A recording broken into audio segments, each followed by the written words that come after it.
A buzina, para quem tem medo de dirigir, é muito ruim, porque é uma crítica. Então, muitas pessoas relatam: eu não vou sair porque eu tomo buzinada. Então, a buzina, para quem tem medo de dirigir, é assim, é muito detonador. Não, tem gente que o farol não chegou a abrir, ele já põe a mão na buzina. Que é pro da frente sair. Né? E agora o da frente está sempre no celular, então agora sim está se buzinando mais. O trânsito é um ambiente social, o maior ambiente social existente no mundo. Fala pessoal, mais um episódio maravilhoso para você do Pode Doutor, o melhor podcast de saúde do Brasil. Como você já sabe, quem compartilha Pode Doutor espalha a saúde, afinal. Informação é o diamante da prevenção. Não saia daí, hoje um assunto extremamente importante que eu já vou falar para você. Lembrando que o nosso propósito é levar para você informação de qualidade, informação boa, informação checada. Você sabe que a internet é recheada de fake news, infelizmente. Nem tudo que está falando lá é verdade. E nosso propósito é o contrário, é levar para você informação boa em saúde. Então, já vai se inscrevendo no canal, já vai nos seguindo em todas as redes sociais para que a gente possa continuar levando para você informação legal em saúde. E como que a gente faz isso? Trazendo aqui para o nosso debate as pessoas mais importantes, as maiores autoridades em cada um dos assuntos que nos propomos aqui a debater. Hoje, quem aceitou o desafio de dividir informação aí com você foi a psicóloga Cecília Belina. Muito obrigado por estar aqui, é uma honra tê-lo. Obrigada por aceitar esse desafio de debater conosco. Muito obrigado, Cecília, mais uma vez. Obrigada a você, Dr. Sidney. E é uma honra estar entre os seus convidados e obrigada pelo convite. Beleza. Aqui lembrando também, a Cecília Belina, ela é autora do livro, que é o nosso assunto, Dirigir Sem Medo. Dirigir Sem Medo. Então, a Cecília já trabalha com isso há mais... Ela vai falar aqui, posso falar quanto tempo? Pode. Trabalha já há mais de 20 anos, né? Mais de 40 anos. Há mais de 40. Não olha, espalha. Então, vai ficar entre a gente, tá? Vai ficar entre nós, ninguém tá vendo. Então, livro Dirigir Sem Medo. Obviamente, todos nós, ou quase todos nós, precisamos dirigir. Depois ela vai me corrigir aqui, mas eu entendo que é uma função relativamente complexa, né? Eu já estive em muitos lugares aí pelo planeta fora, já vi trânsitos muito malucos. Eu estive na Índia já, por exemplo. Eu fiquei com medo de andar lá dentro de um carro, ou no Nepal, né? Então, e tem o Brasil tá no meio termo. Tem países que o trânsito é bem tranquilo, né? E o Brasil acho que tá nesse meio termo. Você pegar, tipo... É isso mesmo? Então, com isso que você trabalha. Mais uma vez, muito obrigado. Então, vamos abrir explicando pra gente como que funciona esse negócio de dirigir, como que as pessoas reagem a essa situação. Todos mesmo precisamos saber sobre isso? Então... É muito importante falar que o trânsito, ele acompanha a cultura de um país. Então, como você falou, tem países que têm o trânsito melhor. Tem países que têm um trânsito horrível. Nós estamos ali na média. Mas não adianta a gente querer ter um trânsito de primeiro mundo se a gente não tem uma educação de primeiro mundo. Concordo. Então, isso, eu estou impressionado em você falar isso. Porque eu penso exatamente isso. Exatamente. Acompanha a cultura do país. Então... É esse trânsito que nós temos. Agora, é muito importante falar, aquela história, né? Faça a sua parte. Não é porque ele é ruim que você não vai ser cordial, que você não vai ser gentil, que você não vai ser educado. Faça a sua parte. Se cada um parar numa faixa de pedestre, daqui a pouco tem um monte de gente parando. Claro. Né? Então, é fazer a sua parte, mesmo que ela seja... mínima. Perfeito, porque na realidade, a gente fazendo nossa parte, a gente tem que lembrar que a nossa filha, o nosso filho, o nosso irmão vão estar lá depois naquele trânsito e aquilo vai atrapalhar a todos. Então, cada um tem que fazer certinho. Eu vou contando as histórias, que eu já vi umas histórias incríveis no trânsito também, por aí pelo mundo. Sim. E isso realmente reflete muito. Eu acho que até tem uma frase, a gente toda semana escreve uma dica da semana, né? Tá. Eu não sei se essa frase já foi, mas tem uma frase sobre trânsito, né? Que não foi ainda, mas assim, até a buzina faz diferença, eu acho, Cecília. No Brasil se buzina médio.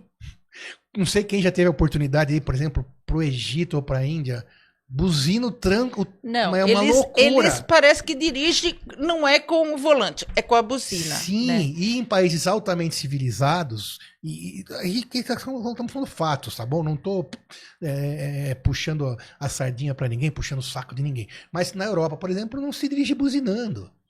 Não, mas Pouquinho. também se buzina. Também se buzina. mas menos que aqui, né?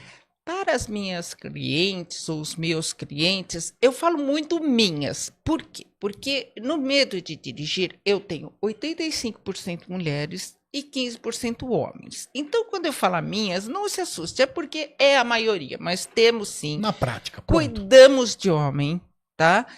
De homens, 15% da procura, né? O livro mesmo fez essa estatística, são homens.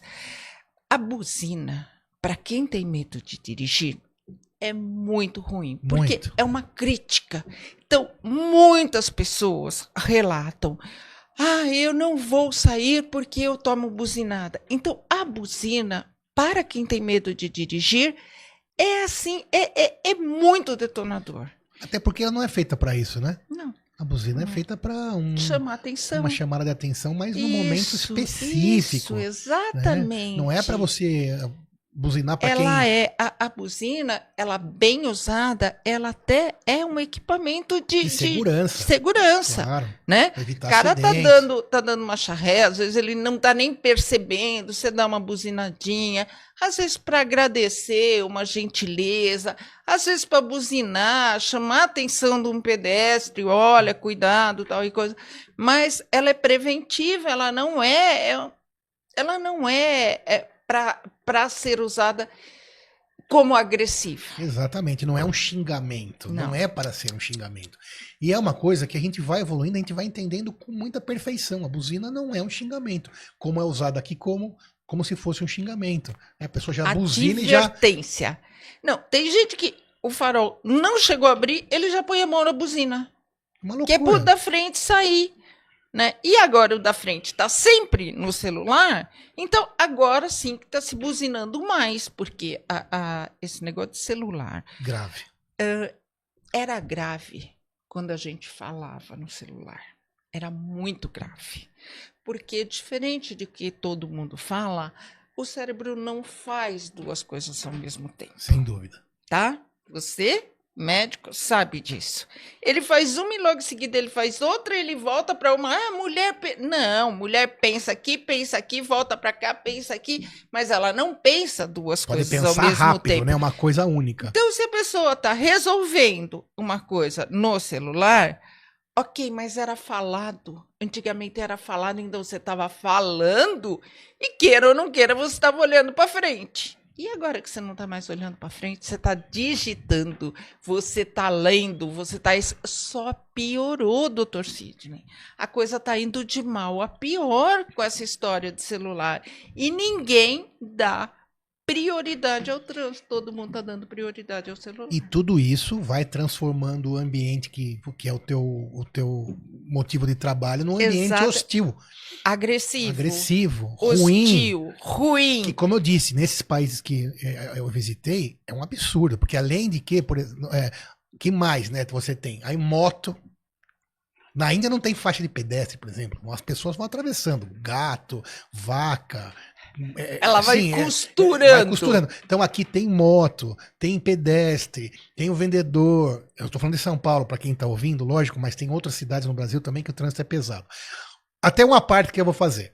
Não tem como você ter uma cidade evoluída, digamos assim, socialmente, economicamente, sem ter trânsito. Isso é impossível. Não. Vamos combinar. Se você for para Paris, para Moscou, para Nova York, o trânsito vai ser pesado porque as coisas estão acontecendo.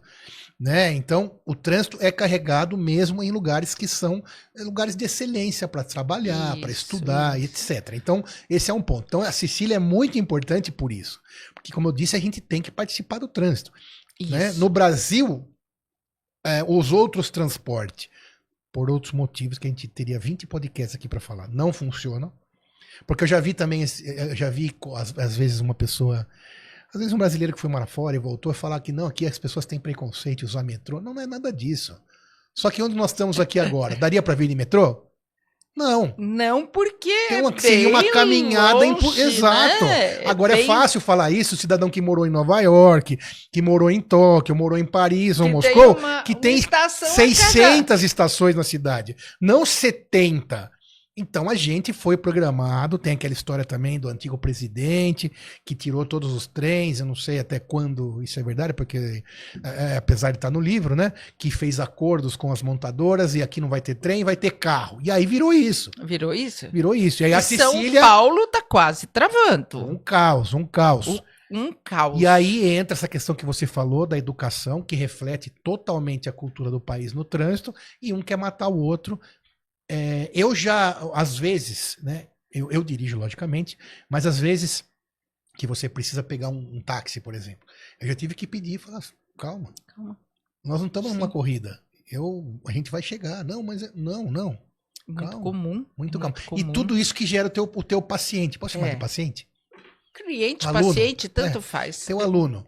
E aí você falou agora há pouco de 85 mulher, 80% de mulheres, 15% de homens. Mas a minha pergunta é até um pouco antes. Eu vou pegar Como que eles chegam lá com você? Que idade? Deixa eu pegar um gancho, claro. Porque nós começamos no lugar certinho. Então, eu vou pegar esse gancho antes de responder essa pergunta. Claro. Uma das perguntas que me fazem muito é: quais são as causas do medo de dirigir? Isso. Uma das causas nós estamos falando. É o trânsito, o ambiente trânsito. O trânsito é um ambiente social. O maior ambiente social existente no mundo. Nossa, mãe. Nossa, mãe. Tem toda a razão. Sim. É muito maior que uma festa. Exatamente. É muito maior que um estádio. É maior que tudo. Eu nunca pensei nesse ponto de vista.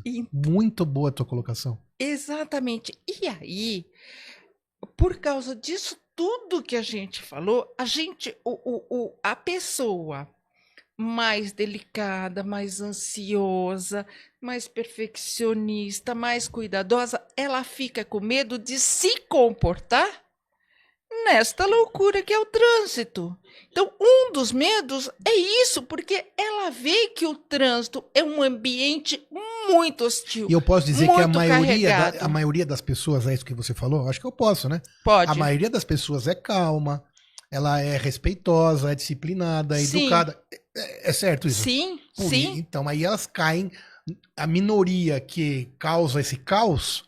Exatamente. Causa um gatilho, uma emoção ruim em quem é disciplinado. E aí a pessoa não quer se comportar no trânsito, né? Porque ela sabe que ela vai ter que fazer parte do trânsito. Todo mundo faz parte do trânsito. Você saiu, pôs o pé fora da rua, você faz parte do trânsito, seja cachorro, seja carrinho de bebê, seja o que for.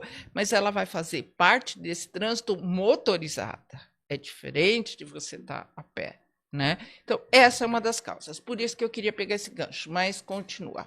Idade. Não, então, e aí? Aí você estava falando das pessoas que te procuram, né? Mas qual é a primeira procura? A pessoa, vamos dizer assim, começa a dirigir e vê que deu tudo errado e vem o medo, ou a maioria te procura para começar já a dirigir, que não conseguiu nem encarar esse desafio inicial? Como que é o perfil do teu aluno, do que procura teus cursos? E hoje você faz online, você falou com grupos, né? Então, ó, quem quiser procurar, tá lá. O livro já mostrei de novo aqui, ó, Cecília Bellina.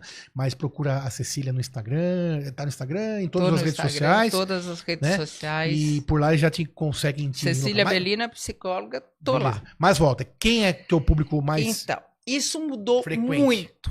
Isso mudou muito. Como nós já falamos, já contamos só pra gente que são 40 anos de experiência. No começo, eram pessoas habilitadas que tinham feito alguma tentativa e não tinham conseguido, tinham parado até a vida travar, porque ela não dirigia, né? Porque uma hora ela não consegue mudar de emprego, ela não consegue começar uma nova faculdade, ela não consegue levar os filhos. Então, a vida trava. E quando travava, procurava Cecília Bellina. Hoje, eu tenho procura de quem não consegue se matricular na autoescola. Tá? Eu tenho pessoas, até tive um recentemente, ele está até no meu YouTube dando um depoimento, eu não consigo me matricular, eu tenho medo de me matricular. Até a pessoa que já dirigiu 40 anos e começou a desenvolver a fobia de dirigir. Ah, tem também, então quer Também dizer, tem. já dirige há muitos anos. Há muitos anos com esse ambiente hostil, esse ambiente muito agressivo, a pessoa começa a ficar nervosa, começa a ter um ataque de pânico, uma ansiedade, aí ela fala assim, é o trânsito, eu vou parar de dirigir. E começa a ficar com medo. Então, hoje tem. O que também está tendo muito hoje, doutor Sidney, é medo do exame do Detran. Hoje nós somos uma equipe, né? Lógico, eu atendo o Brasil inteiro e atendo o exterior. Quer dizer, eu não conseguiria estar fazendo esse trabalho sozinha. Então, eu tenho uma psicóloga especializada para exame do Detran. Tem gente repetindo 16, 17, 18, nós já atendemos uma que repetiu 27 vezes. Então, hoje está muita procura para fazer o exame do Detran. Porque uma coisa também, já que você entrou nesse assunto da prova, que acontece, né? Isso também varia de país para país. Nos Estados Unidos, não me lembro, 16. Com 14 ou 16, né? Já pode dirigir 16. até uma certa hora, acompanhado na estrada, não pode. Isso. E não sei o que. As regras têm que ser rígidas. Isso que eu estou dizendo. E no Brasil elas são rígidas. E eu acho que tem que ser mesmo. Porque meu pai, né? Um abraço, pai. Quando eu era criança, meu pai tá aí firme e forte. Mas ele falava que carro é uma arma. Carro é uma arma. Então imagina, hoje a gente tem já uma certa idade, né?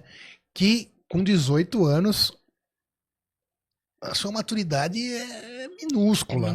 Você que tá ouvindo que você tem 17, 18, eu sei que você tá rindo de mim. Mas você tá errado. Louco pra tirar a habilitação. Meu filho também tá com 17, tá enlouquecido, fala que vai tirar a carta, Gustavão. Mas ele fala, eu falei, só vai dirigir se entrar na faculdade, então nem vem, né? Só porque vem. Mas voltando, as regras têm que ser rígidas, porque é uma arma. Uma bobeada, você causa um acidente absurdo. Aproveitando o momento, não sei se você chegou a ver, essa semana passada, nós estamos aqui em março de 25, semana passada, ou foi essa semana, acho, teve um acidente no aeroporto de um caminhão dando ré, você viu isso? Vi. Dando ré e...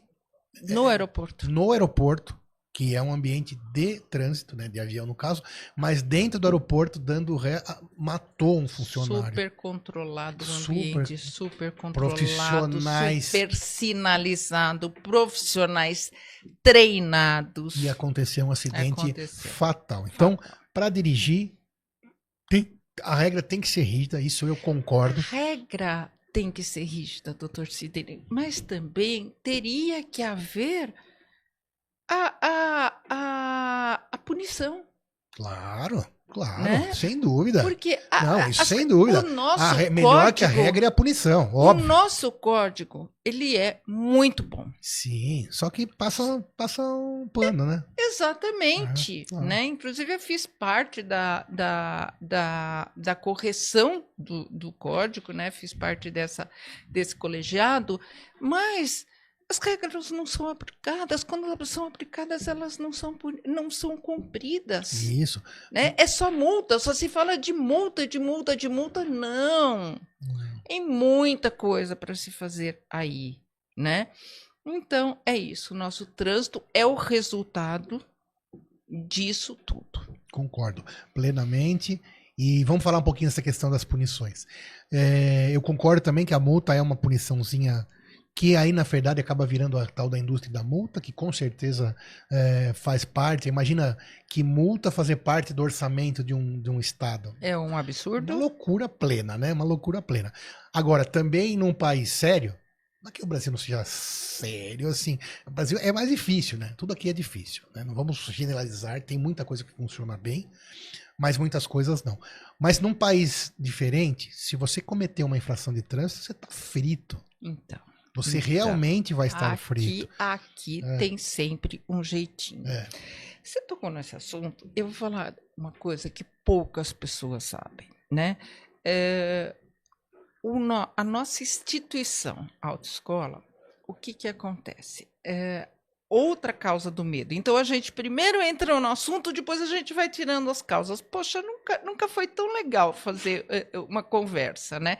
Então, uma das causas é a instituição autoescola, tá? A pessoa entra para tirar a habilitação, faz exame escrito, exame psicotécnico, faz tudo, bom, chegou nas aulas. Qual é a pior manobra para dirigir? A pior coisa que existe no dirigir são as manobras, são as balizas, né? E aí, o que acontece? O brasileiro, ele começa pelo fim. Você aprender a manobrar um carro e a estacionar um carro deveria ser a última coisa. Isso é para quem já sabe ler, juntar as coisas e interpretar o texto, né? E aí, essas 20 aulas, muito poucas, 20 aulas de 50 minutos, não são nada. O candidato, ele chega lá, 20 aulas, ele quer fazer 20 aulas, é o mínimo, ele não tem dinheiro, ou ele não tem tempo, e ele quer fazer 20. Ele quer fazer 20, ele quer passar. Para passar, ele precisa fazer aquela baliza corretamente. Então, ele começa a aprender pelo fim. Ele não tem o controle do carro ainda. Ele precisava começar pelo beabá, ele precisava começar... Sabe, aí 20 aulas seria só assim, andando no trânsito, andando, fazendo o beabá. Não, ele começa do inverso. Sim, aí ele vai ter que pegar a malícia mínima necessária para não machucar ninguém. Vai ter que pegar sozinho depois. Aí ele decora. Então eu falo, tem autoescola que não gosta, mas eu não tô culpando a instituição, a autoescola, claro. Muito pelo contrário, tem muita gente boa, mas ela tem que fazer o que o cliente dela pede, o cliente dela quer passar em 20 aulas, então aí ele tira a habilitação. Então eu falo que a autoescola não ensina a dirigir, ensina a passar no exame. Aí a pessoa sai de lá com um documento dizendo que ela pode dirigir no Brasil inteiro sem nenhuma restrição, sem restrição de estrada, sem restrição de nada. E aí ela se sente... Com 18 anos. Com 18. Aí ela se sente... Você falou uma coisa legal, poderia mudar isso, né? Tinha que ter restrição de horário. De pessoas estrada. No carro. Podia ter uma... Igual nos Estados Unidos. Tem países que é uma pessoa no carro habilitado. Claro, tá? Que o piloto. Exatamente. Para a pessoa não fazer aquela bobagem absurda. Até um professor, se tá lá. Agora, o moleque ou a moleca, né, tira a habilitação, vai lá, enche o carro de gente, dos amigos e sai, achando que sabe dirigir. E já deu muito acidente disso. Bom, e aí a pessoa acha que sabe dirigir. E aí ela sai. Vai acontecer alguma coisa. Ou ela vai tomar um sustão, ou ela vai raspar na garagem, ou ela vai... A experiência geralmente não é boa, porque ela não tem esse controle do carro que ela acha que ela tem. E essa experiência não é boa. E aí começa o medo, né? Ah, mas eu não nasci para dirigir. Olha, eu não sei controlar o carro. Olha, eu não sei o espaço que o meu carro cabe. Eu não sei manobrar o carro. Eu não sei fazer uma curva fechada ou aberta. Gente, isso é treino. Isso é treino. Tudo isso é possível com treino. Então, a pessoa que sai da instituição autoescola com uma carteira, ela devia começar aos poucos. Aí, muito sábio, o nosso código foi lá e pôs 1 ano. Para tirar a definitiva, o que significa esse 1 ano, Dr. Sidney? Esse 1 ano é treinamento. Então, você vai treinar, igual é em muitos países, daqui a 1 ano você vem, presta um exame, aí sim de meia hora, se souber dirigir, você pega a definitiva. E o que o Brasil fez? Ele pôs lá, não, se você não tiver nenhuma multa, se você não tiver tantos pontos, você pega a definitiva. O Brasil distorceu tudo. Esse 1 ano é aprendizagem, esse um ano não é qualquer pegadinha do Detran, só daqui a um ano. Não, esse um ano significa que seria a aprendizagem da pessoa, para a pessoa mostrar dali um ano que aprendeu e pegar a definitiva. Infelizmente o código é bom, mas... Sim, esse um ano talvez fosse interessante colocar algumas restrições então, né? Porque, mais uma vez, voltando, agora que a gente já tem uma idade maior, a gente tem que saber que com 17, 18 anos, a sua maturidade não está completa, muito longe disso. Claro que tem pessoas que são mais maturas, que têm mais consciência de tudo que você está fazendo, vai assumir suas responsabilidades, mas em geral não é verdade. E isso ainda, Cecília, nós... temos aí mais de 50 anos, ambos nós aqui, e eu me lembro que quando eu era mais jovem, 13, 14 anos, que eu nasci no interior, estou em São Paulo há uns 30 e poucos anos, os moleques, até meus amigos, né? Eu era de uma família mais simples, então nem tem essa problema. Mas às vezes os pais estimulavam com 14, 15 anos já usar o carro. Meu pai fez isso. Eu não fiz com os meus filhos. Mas naquela época ele ainda foi cuidadoso em fazendas, tal e coisa, em praias, que tinha praia. Sim, não, e você teve juízo, tanto que você está aqui, né?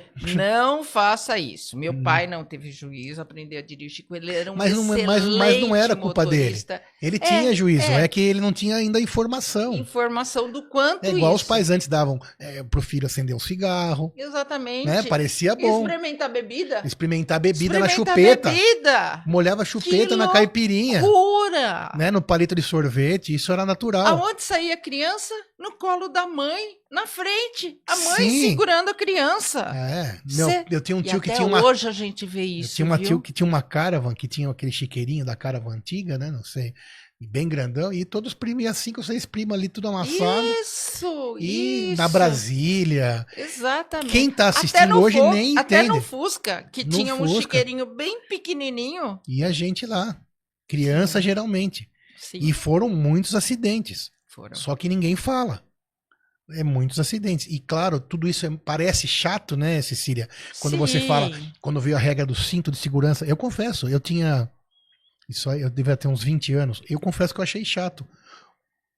Olha isso, hein? Eu já estava estudante de medicina, deveria ter mais juízo que os outros, talvez eu tivesse, mas achei aquela lei um absurdo, que foi do Maluf na época, né? Foi. Só que hoje, se entrar no carro, falar para eu dirigir sem cinto, a chance é zero.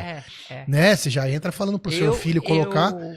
Por causa da minha profissão, eu já usava, né? E na primeira semana eu tomei uma multa. Não sei porquê, se não viram, se eu me descuidei. Eu falei assim, pô, eu que sempre Você que usei. divulga, né? Porque a impressão que dá para quem tá dirigindo é que é sempre para ferrar a pessoa, todas essas regras. Mas no fundo não são. Por exemplo, isso que você falou do celular. É seguro. Isso que você falou do celular é gravíssimo. Uma pessoa que há pouco tempo atrás, agora tem os viva-voz que são embutidos no carro, né? Esqueci como chama lá, que você espelha e tal. Dá para falar, mas antes disso, atendendo o celular. É só a voz, mas tira a atenção. Tira total. Agora, a leitura. Daí matou. E a escrita, porque tem gente dirigindo e escrevendo. Não, e tem coisa pior. Tem coisa pior. Assistindo o Instagram, dando uma olhadinha. Então, não existe isso. Parece que já tem estatísticas que o celular está causando mais acidente do que o sempre foi o primeiro da fila foi bebida alcoólica. Sim. Né? E o que a gente tem que entender é que, como eu tinha falado lá, a questão que o carro é uma arma, acidente de carro quase sempre é uma coisa grave. Porque a energia envolvida, né, tal da energia cinética no carro, ela é muito alta. São 2. Exato. Para você que está aí ter uma ideia. Se você bater num muro forte, se um muro que não ceda a 50 por hora, você tem uma chance altíssima já de óbito, a morrer. Sim. E aí, 50 por hora, anda 50 por hora pra você ver. É devagar, parece devagar. Então, se 2 carros batem a 30 por hora cada um, de frente, né, uma batida a 60, anda a 30 por hora, anda você na sua rua, que essa é a velocidade em geral dos condomínios, né? Sim. Eu tô bem acostumado. Então, 30 por hora é muito pouco. Mas se você bater de frente contra o carro, já são 60. A 30 por hora você tem uma chance muito grande de se machucar muito. Se tiver sem cinto, sobretudo, certeza que vai machucar. Então, é sempre grave esse dentrical, tem que tomar muito cuidado.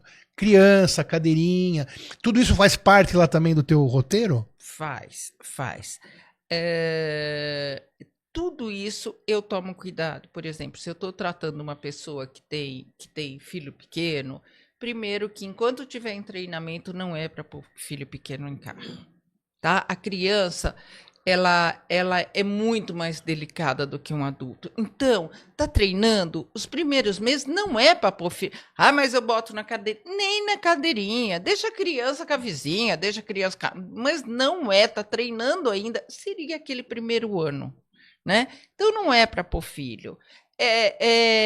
Para usar cinto. Então, tudo isso faz parte do nosso treinamento. E aí já saiu a segunda causa. Por isso que eu estou gostando. Saiu a segunda causa do medo de dirigir, que é o processo de habilitação. Tá? Ou a pessoa já começa a ficar nervosa com esse bendito exame, que é um show de horror, né? É um exame muito expositivo. É um exame entre uma pessoa que você não conhece, depende de uma máquina. Já tem uma fama de ser difícil. Exatamente. Tá? Então, aí ela já sai da autoescola assustada. E aí vem aquilo, não aprendeu direito, vai dar uma voltinha e toma 2 sustos. E aí já abandona. Então, a má aprendizagem é uma outra causa do medo de dirigir. Já falamos 2, o trânsito e a má aprendizagem. Muito bem. E outra coisa também que eu estava aqui pensando, e a estrutura aqui das ruas? O que você acha? Você que está mais dentro desse assunto. A estrutura das nossas ruas.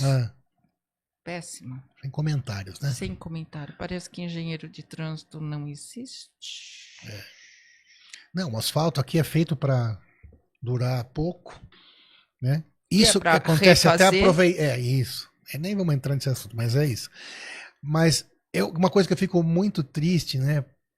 Porque eu até comento sempre com todas as pessoas, todos os colegas de trabalho, de família, porque as pessoas não têm a possibilidade sempre de ver como é um lugar que funciona direito. Esse é o pior problema do brasileiro, eu acho. Esse é o grande problema de um pessoal, de gente que está aqui dentro de um país maravilhoso. Que aceita, Cecília. Porque desconhece.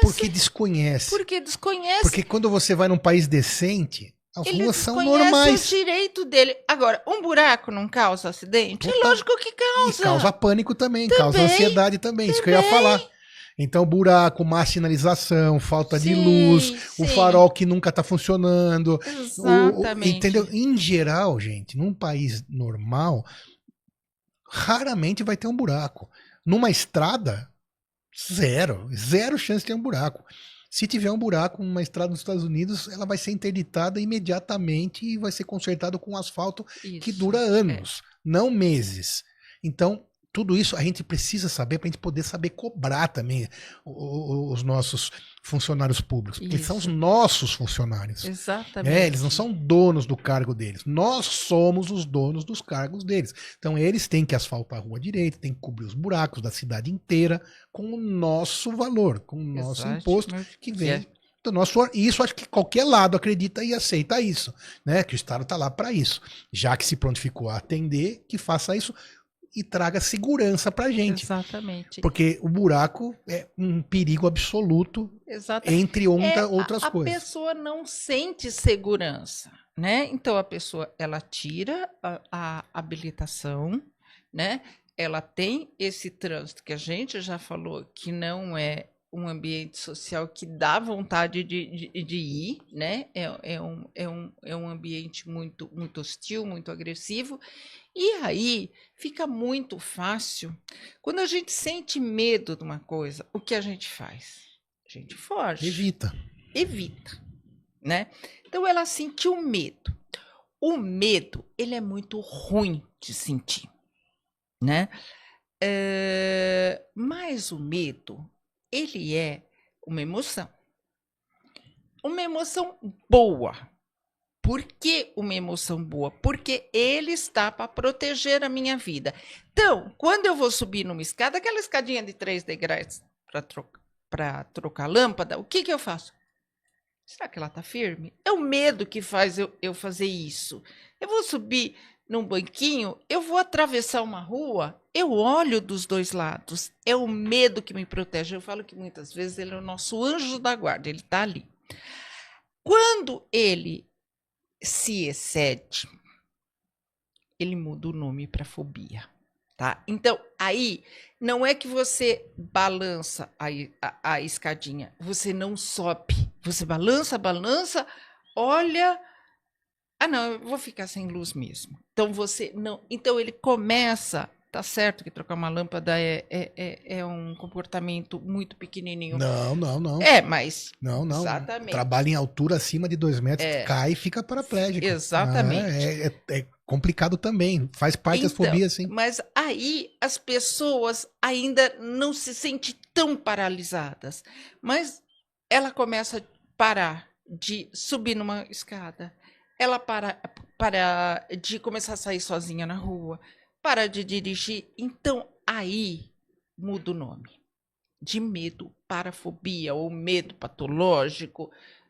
Fobia é uma palavra que é bem conhecida pela população. E aí começa a paralisar a vida. Então, ela tem... Vamos pôr no medo de dirigir. Ela começa a paralisar a vida. Ela vai seguindo. Se for mulher, vai seguindo a vida, vai indo, vai estudar, vai comprar uma casa para os pais, tal e coisa. Tem uma hora na vida que a vida dela trava, né? Ela já tem condições de ter o carro, ela já tem habilitação muitas vezes e ela não pode ter aquele conforto. Existe até uma coisa assim, para uma pessoa andar de metrô, para um profissional, ele se veste de um jeito. No próprio carro, ele pode se vestir de outro. Então, nem mesmo a roupa você pode mais escolher. Então, você tem que andar de transporte coletivo, você tem que andar com uma roupa adequada, tanto a mulher quanto o homem. Então, começa a paralisar a vida da pessoa. A pessoa não consegue levar a criança na escola, a pessoa não consegue fazer um passeio, ir no mercado, não consegue fazer nada. Então, a vida está paralisada. E aí, é aí que a pessoa me procura, tá? É aí que ela fala assim, não, dirigir está me causando sofrimento, mas não dirigir também está me causando sofrimento. Mesmo que não tenha chegado na fobia ainda. Exatamente. Pode ser o medo só no comecinho. Se tá sem aquela fobia absurda que não consegue nem ver o carro. É fobia, a gente chama de fobia a hora que começa a atrapalhar a vida. Olha, eu morro de medo de cobra. Tá atrapalhando a sua vida? Não, eu moro em São Paulo. Ok, toca a vida. Tá? Ah, eu morro de medo de falar em público. Tá atrapalhando a sua vida? Não, eu trabalho com laboratório. Ok, toca a vida. Começou a atrapalhar? Gente, procura ajuda. Perfeito. O medo, ele tem cura, mas precisa procurar ajuda. Mas aproveitando a tua fala aí da cura, aí as pessoas lá, essas homens, mulheres de diversas idades, como você falou, porque já acontece no começo, antes de prestar a prova, ou também depois de 30 anos, você falou, o público é diverso, de diversas idades. De 18 a 85 eu já atendi. Mulheres e homens. E quando chega lá com a Cecília, quanto tempo é o formato lá do seu atendimento? E mais importante na minha pergunta é, qual que é a taxa de sucesso dessas pessoas, posso perguntar isso? Pode. Que voltam a dirigir. Como que você vê aí no seu dia a dia? Se a pessoa não desistir no caminho, 100%. 100%, todo mundo consegue. Se não desistir no caminho, mas muitos desistem, porque a pessoa chega lá para mim e fala assim, eu tenho medo de dirigir. Eu falo, tá, é lá mesmo que você vai fazer o enfrentamento. Não existe outro modo de curar medo, nem no Brasil, nem no mundo, nem na medicina, nem claro. Nada que não seja enfrentamento. Então, eu falo para ela, vamos fazer um enfrentamento. O enfrentamento, ele é sofrido, porque você está enfrentando uma coisa que você tem medo. Quer dizer, então, que o tratamento para fobia é o enfrentamento? Para qualquer fobia. Tem medo de barata? Você vai ter que enfrentar a barata. Na primeira vez vai doer muito, na segunda menos, e na milésima vez você vai pegar a barata na mão. Você vai ver que a barata é só uma barata. insignificante perto de você. Exato. Mas né? o carro, então, é isso. É o tratamento de exposição. É o tratamento que ela vai fazer o trabalho. Porque o medo, ele tá na cabeça. Eu crio medo. E se eu sair e bater o carro? E se eu sair e atropelar alguém? E se eu sair e passar vergonha? E se eu sair e tomar uma buzinada? Então, é na cabeça que ela cria o medo. Então, eu falo, não adianta você ficar fazendo 2.000 aulas, porque quem está criando o medo é na sua cabeça. Então, qual é a receita perfeita? É você cuidar da sua cabeça, né? É cuidar dessa ansiedade de achar... com terapia, por exemplo. Com terapia.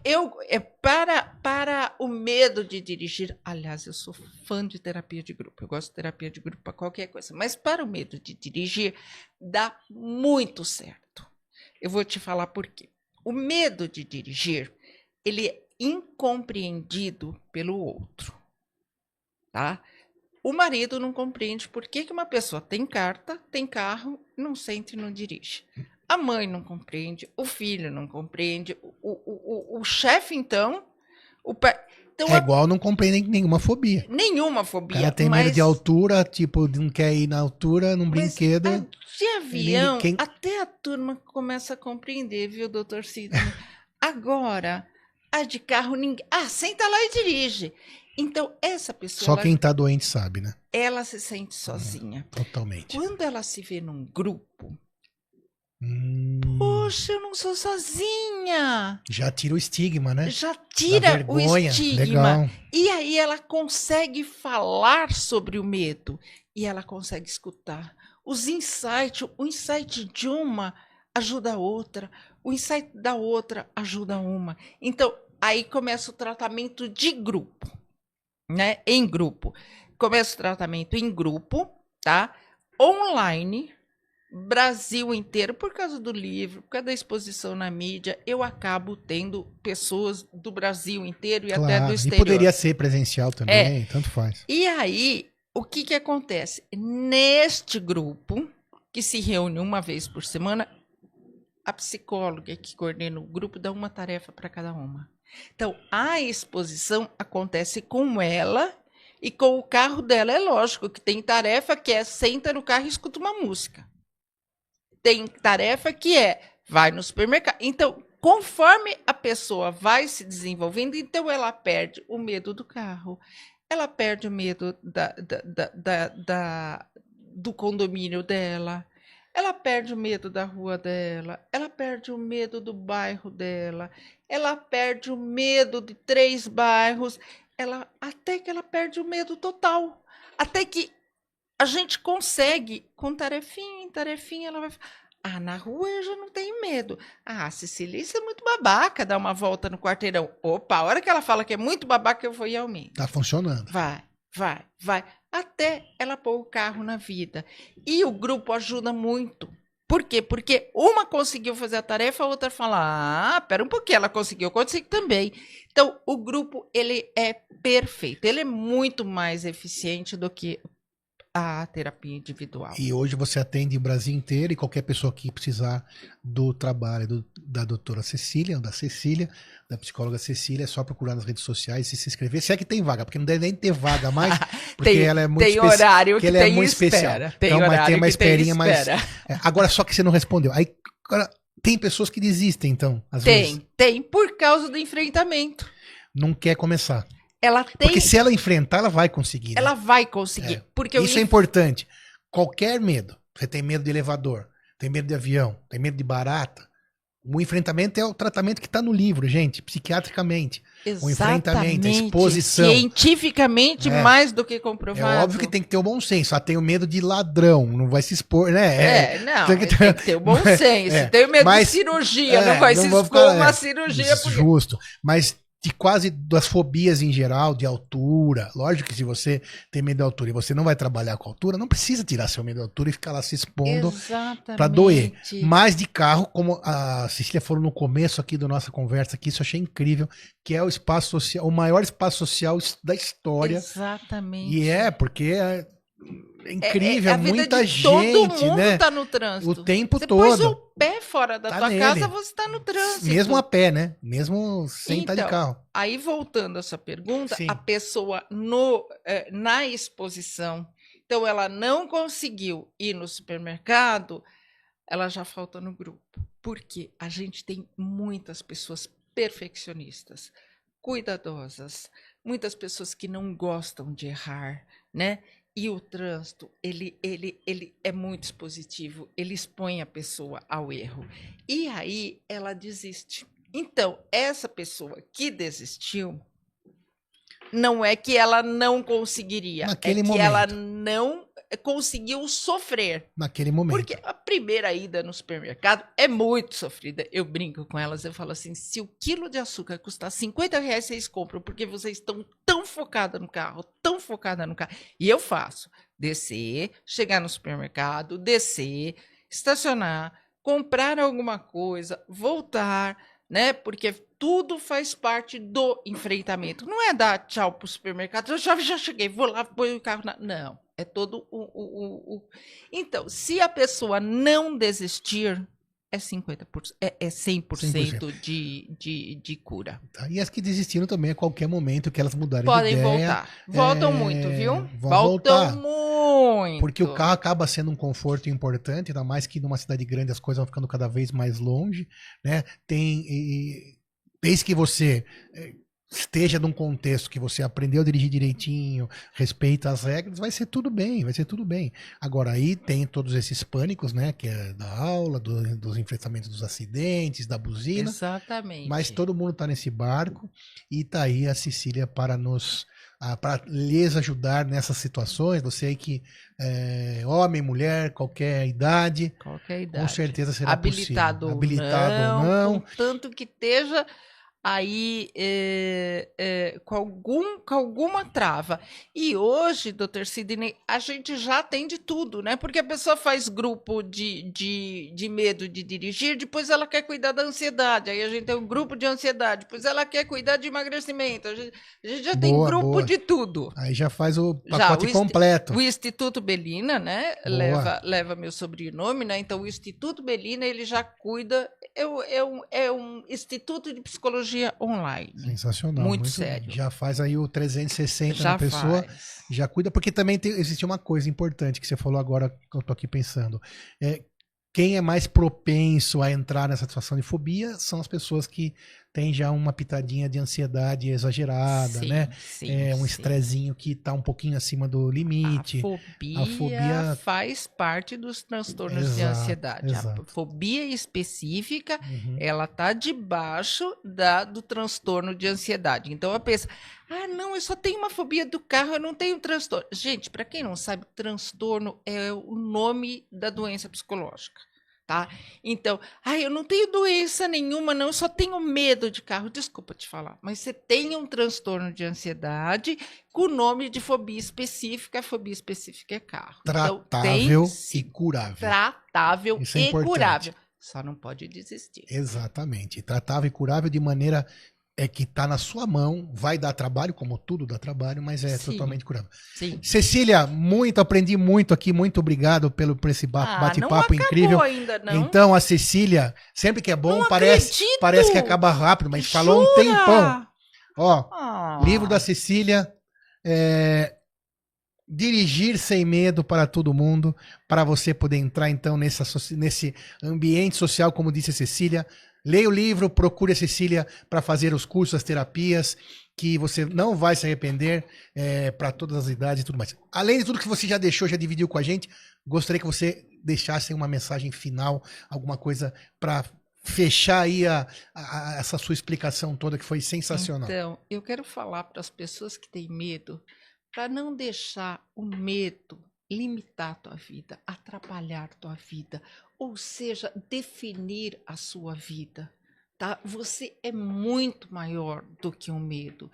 Se você tem o medo, enfrente ele, cuide dele. Se não conseguir sozinho, procure um profissional. A gente tem uma vida e você vai deixar ela se limitar por causa de um medo? Não. Enfrente ele e seja feliz. Perfeito. Cecília, sorte de todos os pacientes que a tem como psicóloga, que a tem como orientadora, Obrigada. como tem como escritora. Muito obrigado, foi uma honra tê-lo aqui.